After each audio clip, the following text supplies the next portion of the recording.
Bueno, para mí en verdad es un privilegio. Yo les decía esta mañana que el Señor me llevó a recordar cuando enseñé la primera vez en el otro lugar que Él nos regaló. Y yo, en mis temores y en mi susto porque para mí no es fácil pararme aquí a enseñar y yo les contaba que para mí es más sencillo, lo veo más fácil en los ayunos compartir, porque es un grupo más pequeño, más cercano, más familiar. Y como el Señor esa vez que prediqué la primera vez me llevó a decirles que lo importante no es el mensajero. Yo soy un mensajero y a veces tenemos otro mensajero o invitados externos que son mensajeros, pero realmente lo importante y la invitación en esta mañana es que Dios tiene un mensaje. Dios tiene un mensaje para ti, Dios tiene un mensaje para mí, y a veces nos perdemos el mensaje por mirar el mensajero. Y yo no quiero que hoy se pierdan ese mensaje por mirar el mensajero, por mirar que estaba nerviosa, o por mirar que lo hizo de esta manera, o que tiene una muletilla, o que se ve insegura, o que no se sabe la Biblia, o tantas cosas que a uno a veces juzgamos y nos desenfocamos del mensaje que tiene Dios. Y esta mañana yo estoy segura y convencida que Dios tiene un mensaje para nosotros. Y vamos a arrancar con el mensaje leyendo Lucas 22, 31 al 34, y dice: dijo también el Señor: Simón, Simón, he aquí Satanás os ha pedido para zarandearos como a trigo, pero yo he rogado por ti que tu fe no falte, y tú, una vez vuelto, confirma a tus hermanos. Él le dijo: Señor, dispuesto estoy a ir contigo no solo a la cárcel, sino también a la muerte. Y él le dijo: Pedro, te digo que el gallo no cantará hoy antes que tú me niegues tres veces que me conoces. Señor, yo te doy gracias por esta palabra, gracias por tu presencia en nuestras vidas, gracias porque siempre tienes mensajes que necesitamos, siempre vas al corazón de nuestras vidas, y yo te doy gracias por esta palabra, pero también te pido que prepares nuestros corazones para recibirla, que me des a mí la fluidez, Señor, para hablar cada cosa que tú me mostraste a través de este tiempo, Señor, y de preparar esta palabra, y que este mensaje se haga real en nuestras vidas, Señor, que podamos sacar provecho de él, que sea un bálsamo, Señor, que nos levante, que nos muestre tu amor y tu gracia en nuestras vidas. En tu nombre, Jesús, amén y amén. Y en esta mañana tengo una historia muy corta que contarles, y fue a raíz de algo que vi en internet. Yo no soy muy activa en las redes, yo soy más bien flojonga, yo no escribo mucho, yo no, por ahí miro, pero no soy muy activa, y yo tengo mi Facebook y tengo Instagram, y esto sucedió en Twitter, y fue un video que se hizo viral. Era un hombre que salía, es un video corto de 1 minuto, y ese hombre salía afeitándose en el metro. Y ese video llegó a tener millones de reproducciones y generó, como lo que genera el internet, millones de juicios hacia él. Que qué tan sucio, que desaseado, que cómo hacía eso en el metro, que una cantidad de juicios a esa persona. Y eso es lo que les puedo decir, de ahí para allá una cantidad de cosas. Y se hizo viral, tuvo muchas reproducciones, tanto así que el Washington Post decidió buscar a esa persona y lo encontró. Y él, cuando se entrevistó con los periodistas, dijo: es que no me conocen, no saben lo que he pasado. Y este hombre tiene un nombre, se llama Anthony Torres, y ha vivido un proceso bien complicado, bien difícil. Él contaba que en los últimos 2 años había tenido 2 derrames cerebrales, y eso lo había incapacitado y había perdido su trabajo. Ese problema de salud lo llevó a perder su trabajo, y eso obviamente tuvo unas consecuencias económicas. ¿Qué pasó? Perdió su casa y se vio abocado a vivir en las calles. Entonces pasaba el día en la calle y en la noche buscaba esos refugios que hay en los Estados Unidos, donde tú puedes acceder a un lugar donde dormir. Y así fueron sus días hasta que, me imagino que hay un límite de tiempo que puedes estar en los refugios, y lo expulsaron del refugio. También hay más personas con necesidad y se quedó sin dónde dormir. Y empezó a dormir en las calles, y él dice que dormía debajo de los puentes y que en su soledad él lloraba y lloraba y no era capaz de acudir a sus familiares, sino que estaba llevando ese proceso solo, hasta que lo poco que tenía se lo robaron. En esas noches en la calle lo atracaron, lo asaltaron y ya llegó a no tener nada. Y ahí decidió buscar ayuda en su familia. Y él cuenta que finalmente logró reunirlo de un pasaje en el metro, y también compró una máquina, una cuchilla de afeitar, para no llegar a donde la familia de su hermano, a su cuñada y sus sobrinos, como estaba. Y por eso fue que se afectó en el metro. Y cuando esa noticia sale a los medios, yo creo que hay una confrontación directa con lo que hacemos a través de las redes, porque nos sentimos seguros a través de una pantalla donde nadie nos conoce, y juzgamos y señalamos y atacamos a las personas sin ir más profundo y pensar por qué está haciendo esto, qué le pasó, qué le estará pasando. Y al salir esta noticia se generaron varias cosas. Primero se generó un juicio sobre el muchacho que tomó el video y lo montó en redes, entonces se le vino todo el mundo encima a esa persona. Él finalmente quitó el video, pero también se vino una cantidad de solidaridad hacia Anthony. Él cuenta que finalmente la familia lo acogió, y que un día la sobrina le mostró el video, y que su primera reacción fue: en mi vida vuelvo a montarme en ese metro, qué vergüenza que todo el mundo me haya juzgado, me haya señalado. Pero eso llevó a la solidaridad, y en este momento se hizo una cuenta de esas que hacen en Estados Unidos de solidaridad, y ya tiene más de $40,000 recogidos para él. Y la pregunta es si eso qué tiene que ver con nosotros, o con esta reunión, o con la palabra que tiene el Señor para nosotros hoy. Y tiene todo que ver, porque a veces pasamos por situaciones difíciles, por problemas, por desiertos, por dificultades, y sentimos que somos los únicos que hemos atravesado eso, y que nadie más sabe el dolor que estoy viviendo, que nadie más ha sentido la soledad que estoy sintiendo, que nadie ha pasado y que nadie soportaría algo como lo que yo estoy viviendo. Y en esta mañana lo que el Señor nos dice es que no estamos solos, y ese es el nombre de la enseñanza que Dios nos regaló para hoy. Y es producto, además es como una continuación de lo que hablamos en el ayuno, porque hablamos de la tribulación, y yo les decía que a veces en momentos de tribulación sentimos que nuestra oración no es escuchada, y nuestra fe se apaga, se va apagando y se va apagando.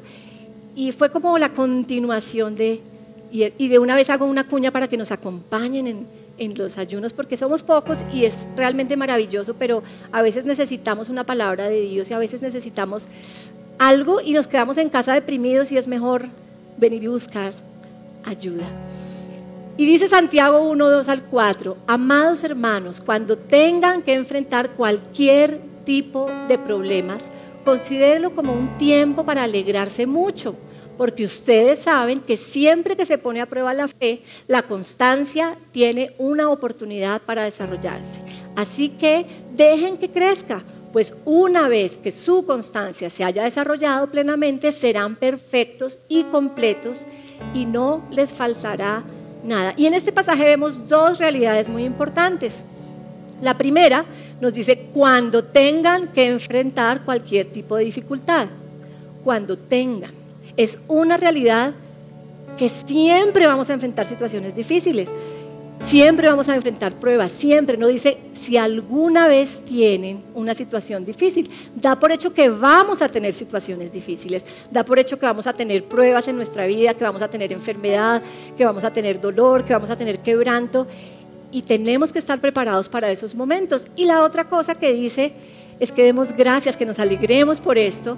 Dice que cuando se pone a prueba la fe, es una oportunidad para desarrollar la constancia. En otra versión dice que cuando ponemos a prueba la fe, desarrollamos paciencia. Y es porque a través de la prueba pasan muchas cosas en nosotros.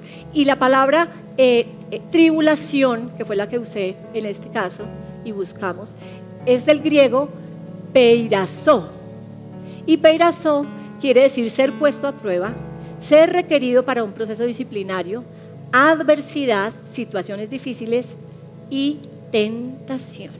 El momento de la prueba es un momento que yo creo que estamos emocionalmente estresados y físicamente estresados, y aún en lo espiritual hay estrés. Es un momento de opresión, es un momento de carga, de depresión, de debilidad, es un momento donde aún nos abstenemos o dejamos de dormir, dejamos de comer, se nos quita el apetito. Es un momento, aún en lo físico, totalmente desgastante y extenuante, pero la tribulación también es considerada como un potencializador de nuestra fe.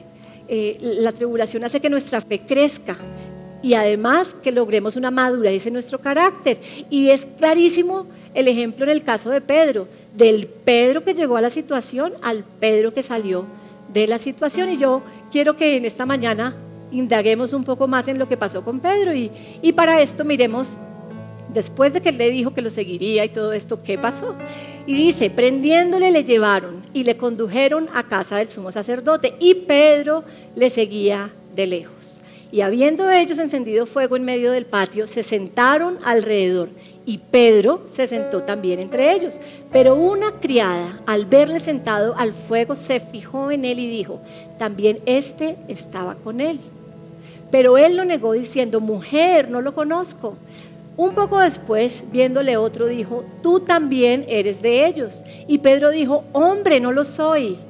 Como una hora después, otro afirmaba diciendo, verdaderamente también este estaba con él, porque es Galileo. Y Pedro dijo, hombre, no sé lo que dices. Y enseguida, mientras él todavía hablaba, el gallo cantó.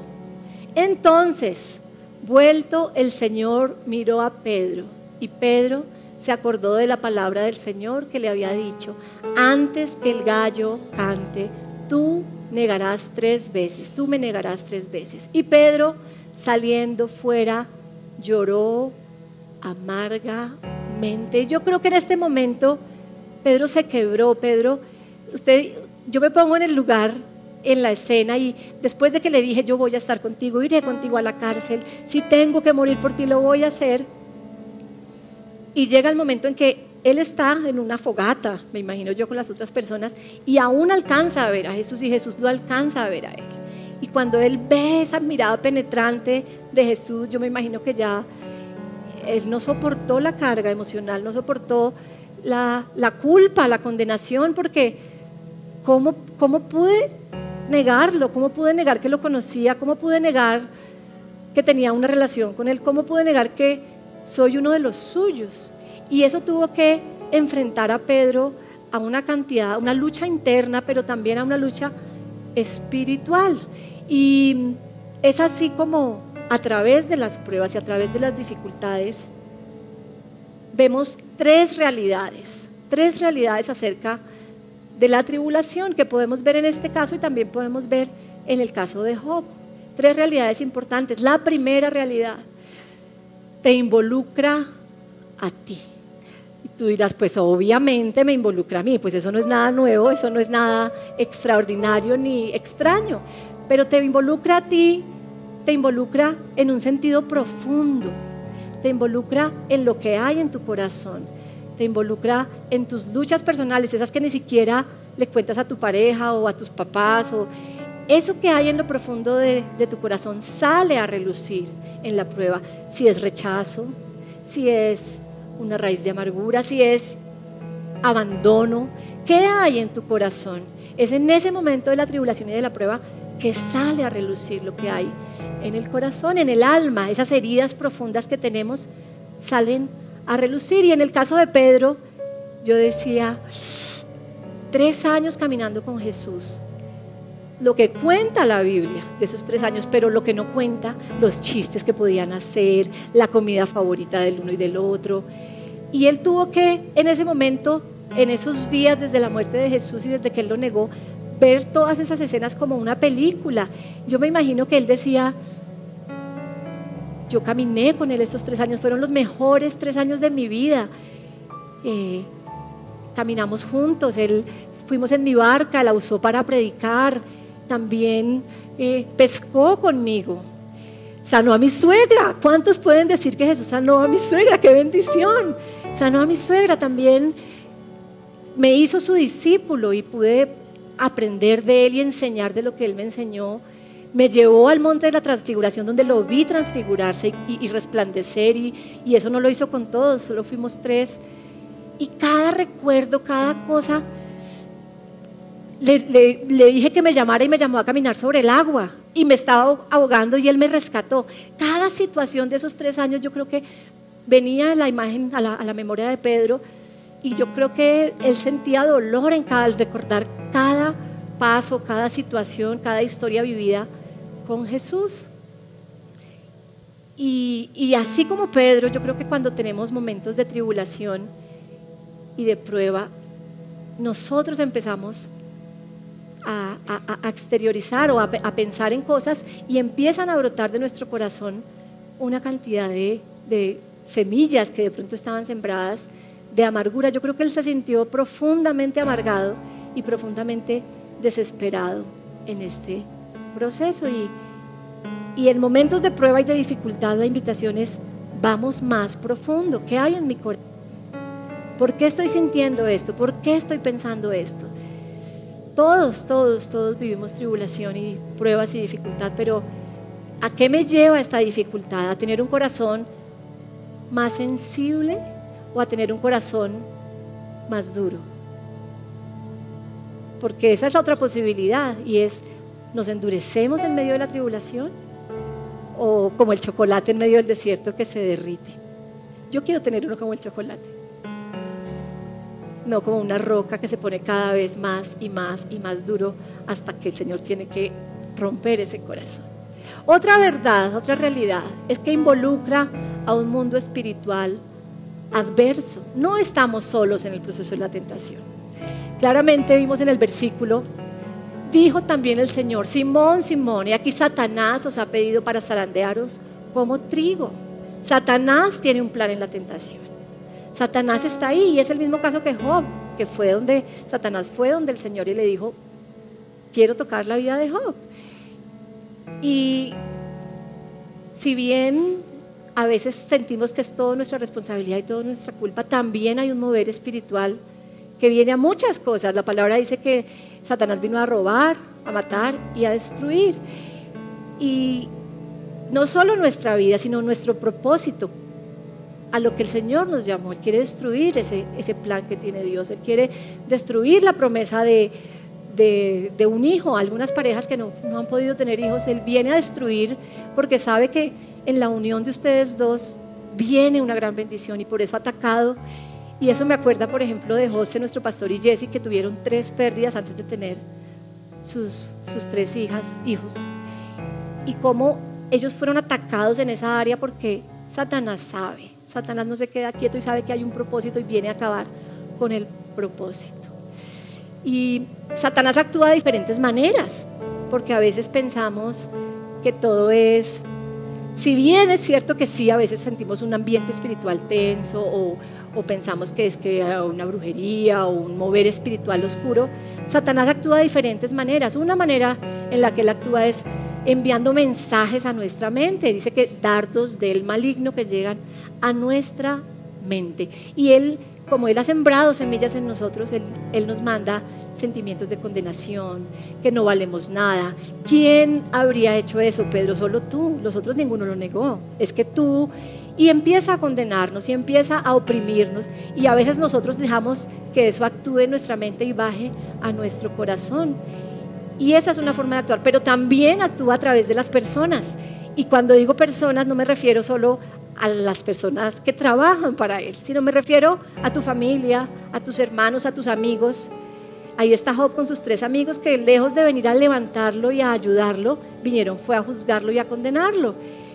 Y es tan importante rodearnos de personas en medio de las tribulaciones, pero tú te rodeas de personas que te levanten o que te hundan más. Y a veces las personas, en medio de querer hacer lo bonito y lo lindo, se dejan usar también por el enemigo. Y además de eso, él tiene estrategias, él tiene un plan. Es como cuando tú te peleas con tu novio y se te acabó el mundo y es terrible, y ves en la novela que pasa exactamente lo mismo, y pasó igualito como me pasó a mí, y ella se consiguió entonces otro y se desquitó, y tú vas a hacer lo mismo, porque es que él actúa de formas que hasta los medios de comunicación a veces nos dan respuesta a lo que estamos viviendo. A veces te cuentan algo que pasó exactamente y tú te sientes identificado y vas a hacer lo mismo que hizo esa persona. Entonces hay un plan para apartarnos del propósito, hay un plan del enemigo que quiere acabar con nosotros, pero la tercera parte nos muestra que no solo está involucrado, no solo estás involucrado tú, no solo está involucrado un plan del enemigo, también involucra a Dios. Y tu prueba, en medio de tu prueba, Dios está ahí, aunque no lo puedas ver, aunque no lo puedas escuchar, aunque sientas que tu oración no pasa del techo, Dios está ahí contigo en medio de la prueba. Él no te deja, Él no te abandona. Y yo estuve como mirando y investigando un poco y logré identificar la Trinidad, cómo se involucra en la prueba. Y Dios Padre permite la tribulación. Y uno dice, ¿cómo va a permitir que me pase esto? Dios permite la tribulación porque en medio de un proceso difícil sacamos un beneficio que de otra manera no podríamos sacar. En las situaciones buenas no producen este beneficio que producen las situaciones malas, y Dios permite que seamos tratados, que seamos tentados, que vivamos desiertos, que vivamos pruebas, porque Él sabe que a pesar del camino difícil y duro y doloroso, al final el resultado va a ser glorioso. Aunque hoy no lo veamos, el resultado va a ser realmente glorioso. Y dice, las tentaciones que enfrenten en su vida no son distintas de las que otros atraviesan, y Dios es fiel, no permitirá que las tentaciones sean mayor de lo que puedan soportar. Cuando sean tentados, Él les mostrará una salida para que puedan resistir, porque Dios es fiel. Y yo en este proceso, Él me ha llevado como a recordar diferentes momentos en los que hemos atravesado pruebas como familia, por ejemplo. Y yo recordaba cuando nos fuimos a la ciudad de Barranquilla, que estábamos todos tan adoloridos en nuestro corazón, y cómo Él estuvo ahí con nosotros, cómo Él trató, aunque era una prueba familiar, Él trató mi corazón, y me trató de manera diferente a la que trató el corazón de mi esposo y la vida de mi esposo, y diferente a la de Rebeca y diferente a la de Benjamín, porque Él es un Dios personal, y a través de la prueba Él Él confronta lo que hay en cada uno. Si bien somos tentados o pasamos un proceso como familia, una tribulación, una prueba difícil, Él tiene que tratar en cada uno cosas diferentes. Y nunca podemos pensar que somos los únicos y centrarnos en nosotros mismos o victimizarnos, porque yo lo he hecho. Yo he dicho, no, nadie podría soportar algo como esto, o esto es muy duro y en verdad nadie se imagina. Y dice que todos seremos tentados, todos las enfrentaremos, y todos veremos situaciones a lo largo de nuestra vida. Si hasta hoy no has pasado un proceso difícil, si hasta hoy no has enfrentado una prueba, prepárate, porque vamos a tener pruebas en diferentes áreas.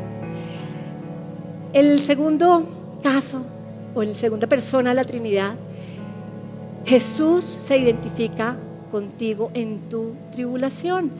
Y es que cuando conocemos de Dios y empezamos a caminar con Él, como que nos volvemos aparentadores, quizás, como que mostramos que todo está perfecto aunque estemos rotos por dentro.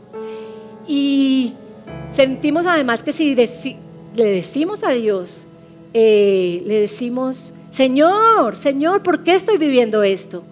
¿Por qué me está pasando esto? como que estamos pecando, como que no está bien, no es correcto.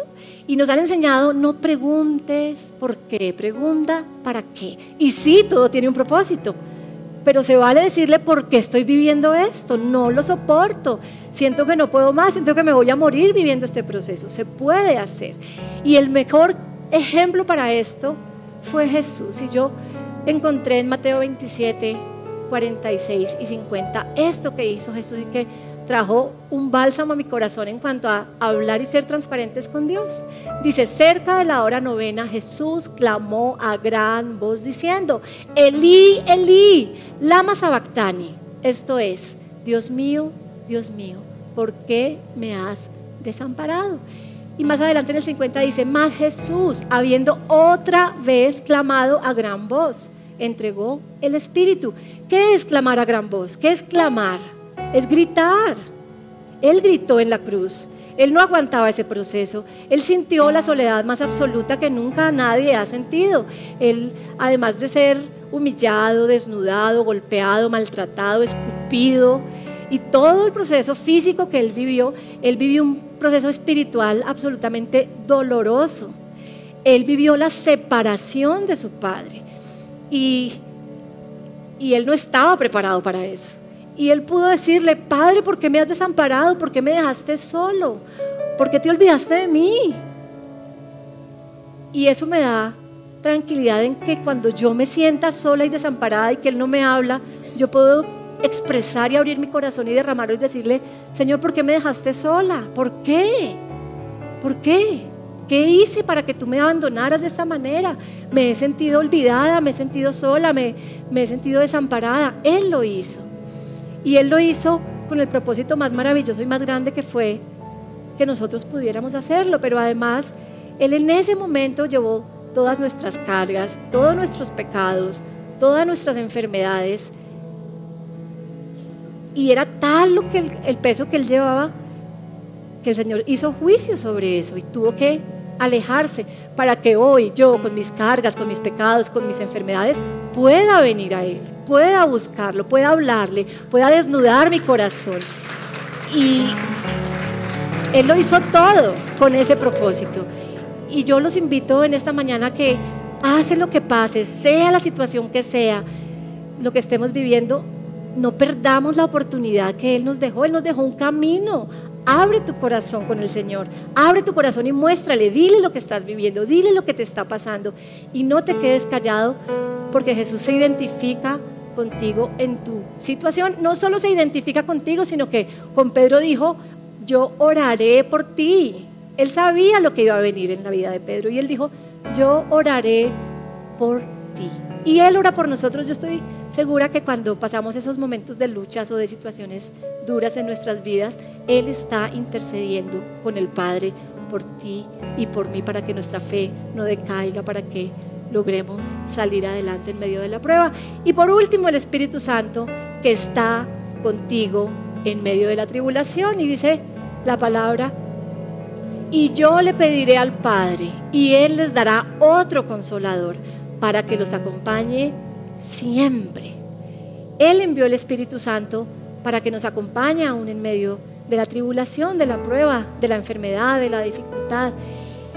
Así no lo podamos ver, así esté en silencio, porque a veces, al no sentir respuesta, al no sentir que estamos, o al sentirnos solos, pensamos que Él nos ha abandonado, pero la promesa dice que Él va a estar con nosotros siempre, en las buenas, en las malas, en las regulares, en la crisis, en la lucha, en la enfermedad, en cada situación que enfrentemos. El Espíritu Santo está con nosotros.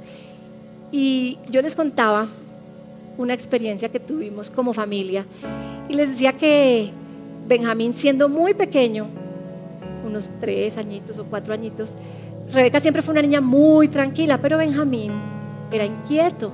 Y muy chiquito, la primera vez que le pasó, se estaba bañando y estaba jugando en la ducha solo y se cayó y se abrió aquí el mentón. Y nosotros tratamos de mantener la calma, le pusimos hielo, los llevamos a urgencias, allá lo vieron, le pusieron anestesia y lo cosieron. Fueron 5 puntos la primera vez y nos fue súper bien. Él lo hizo tranquilo porque además no podía ser general, era allá mismo, entonces era ahí local y fuimos y lo cosieron. El cirujano maravilloso, le habló todo el tiempo, estuvo tranquilo y yo lo acompañé y nos fue bien. La segunda vez fue como a los 6 u 8 meses de esa primera vez y él estaba corriendo en la casa y en el pasillo de la sala a las habitaciones hizo así y se hizo al otro lado. Nosotros ya teníamos la experiencia, eso no, nosotros tranquilos, hielo, nos vamos otra vez para urgencias, pero en esta ocasión fue diferente. Yo no estaba preparada para eso porque yo ya tenía la experiencia pasada y yo dije, listo, son 2 horas, ya, perfecto. Cuando llegamos le pusieron anestesín, le pusieron listo, llamamos al cirujano plástico, no era el mismo de la primera vez y entramos a coser y resultó que no se durmió la cara y él empezó, cuando ella enterró la aguja la primera vez, él gritó y él empezó a llorar y sudaba, su cabeza le sudaba, él tiene esa facilidad y uno lo ve corriendo y de pronto tiene el pelo mojado, bueno, era como si hubiera salido de la ducha, sudaba su pelo, sudaba sus manos, me daba la mano, lloraba y decía me duele, y la cirujana decía mentiroso, no te está doliendo, estás sedado, no te está doliendo. Y cada vez que ella enterraba esa aguja, él lloraba y lloraba y yo le tenía la mano y él lloraba y yo no podía llorar, yo no podía hacer nada más que tenerle la mano. Yo quería decirle a esa doctora, porque yo pensaba, serán mentiras, pero cada vez que ella enterraba esa aguja, él reaccionaba, él estaba sintiendo. Y yo callada, yo le tenía la mano, le tocaba la cabeza, yo estaba con él. Y cuando salimos finalmente fue demorado porque pues no fue tan rápido como la vez pasada, sino que fue como punto a punto porque él sentía todo el dolor. Y cuando finalmente salimos de esa cosida, yo me quebré ahí.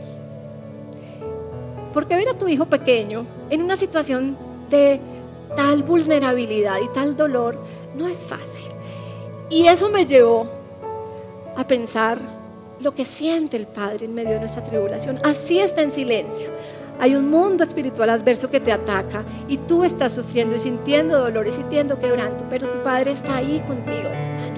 Él no te suelta, Él no te deja. Él no te deja a pesar de lo que hayas hecho o de lo que no hayas hecho. Él está ahí contigo, Él está ahí para ti. Y eso me llenó de tranquilidad y de alegría porque a veces nos sentimos abandonados y solos, pero Él no nos deja, Él siempre está ahí dándonos la mano. Pero en medio de todo también encontré beneficios de la prueba, porque dice que demos gracias, dice que hay beneficio en la prueba y encontré 2. Dice que fortalece tu fe y forma tu carácter. Pedro nunca volvió a ser el mismo después de esa situación, nunca. Dejó de ser súper Pedro porque él se sentía como el mejor y el más fuerte de los discípulos, el que estaba ahí cercano a Jesús, el que yo voy a estar contigo y puedo con todo. Y pasó a ser un Pedro mucho más maduro, mucho más sosegado, mucho más calmado, mucho más formado en su carácter.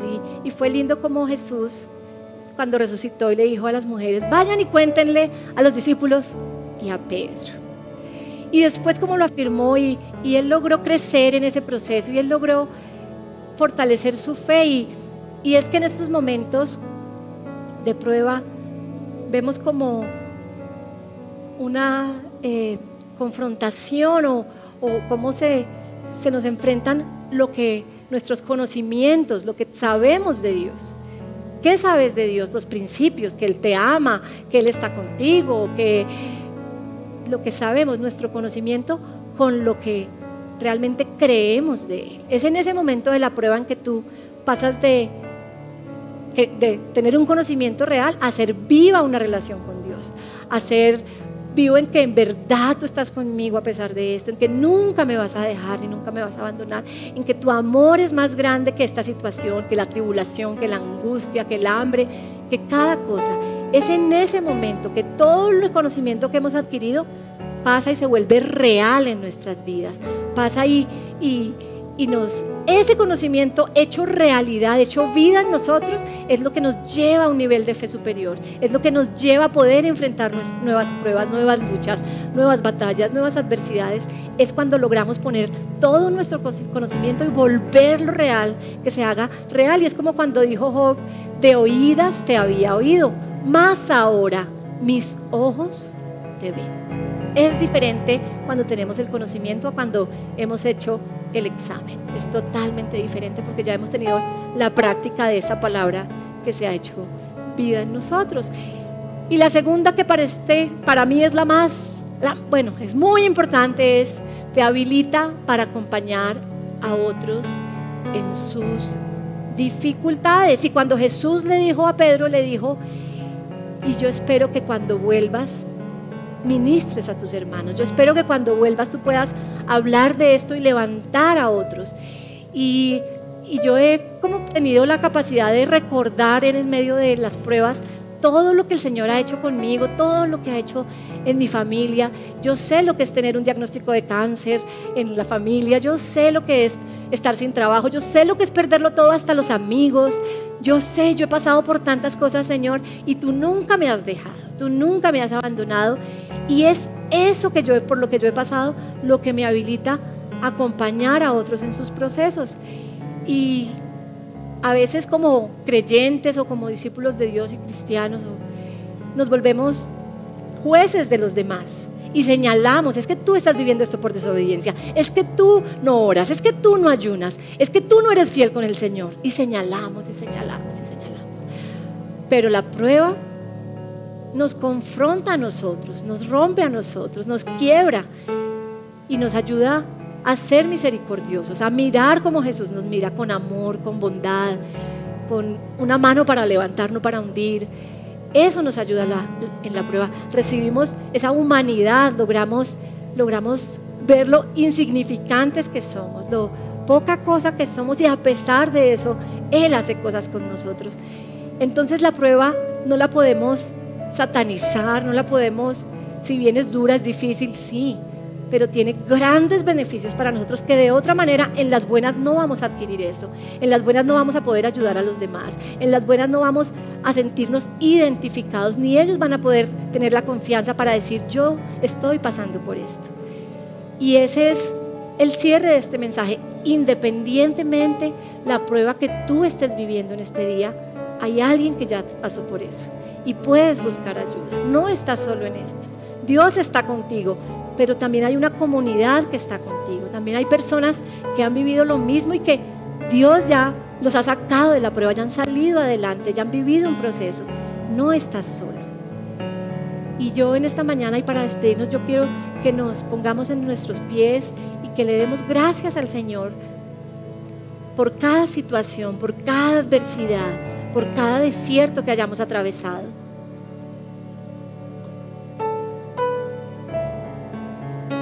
Padre, yo te doy gracias, Señor. Gracias por cada prueba, Señor, por la prueba que estoy atravesando y por la que viví antes, Señor. Gracias porque en nuestra vida tú usas esas pruebas para bendecir nuestras vidas, Señor.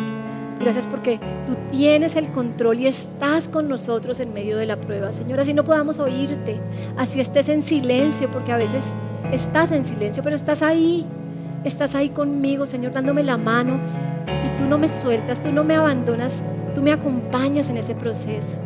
Gracias, Padre, por tu amor, por tu fidelidad, por tu bondad. Gracias por las pruebas, porque yo sé que a través de muchas no te he agradecido, Señor, sino que he renegado, he peleado contigo, Señor. Yo te doy gracias hoy por esas pruebas, Señor. Gracias porque tú tienes un plan también. Hay un plan del enemigo, pero el tuyo es más grande y más poderoso, y tú tienes un plan, Señor, y yo me apego a ese plan, Señor. Que nada me aparte de ti, que nada me haga abandonarte, que nada me haga dejarte, Señor, que nada me lleve a tal condenación que quiera salir corriendo y abandonarte, Señor.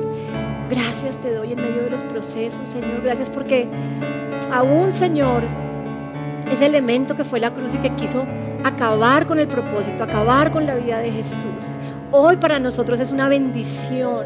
Es donde podemos estar seguros cruz, Señor, porque gracias a tu cruz, Señor, fue que después pudiste resucitar, que venciste, fue un elemento de victoria. Y yo te pido que nuestras pruebas sean elementos de victoria para mostrárselos a otras personas, Señor, que las cicatrices que nos quedan, Señor, sea un recuerdo de lo que pasamos, Señor, pero un recuerdo positivo, Señor, que a pesar de la duda, de la dificultad, de la condenación, tú siempre estuviste ahí y nos diste la fuerza, Señor, para levantarnos, para salir adelante, Padre. Pero también danos un corazón como el tuyo, para que podamos levantar a otros, Señor, a otros que estén pasando por momentos difíciles, por momentos de soledad, Señor, de depresión, de angustia.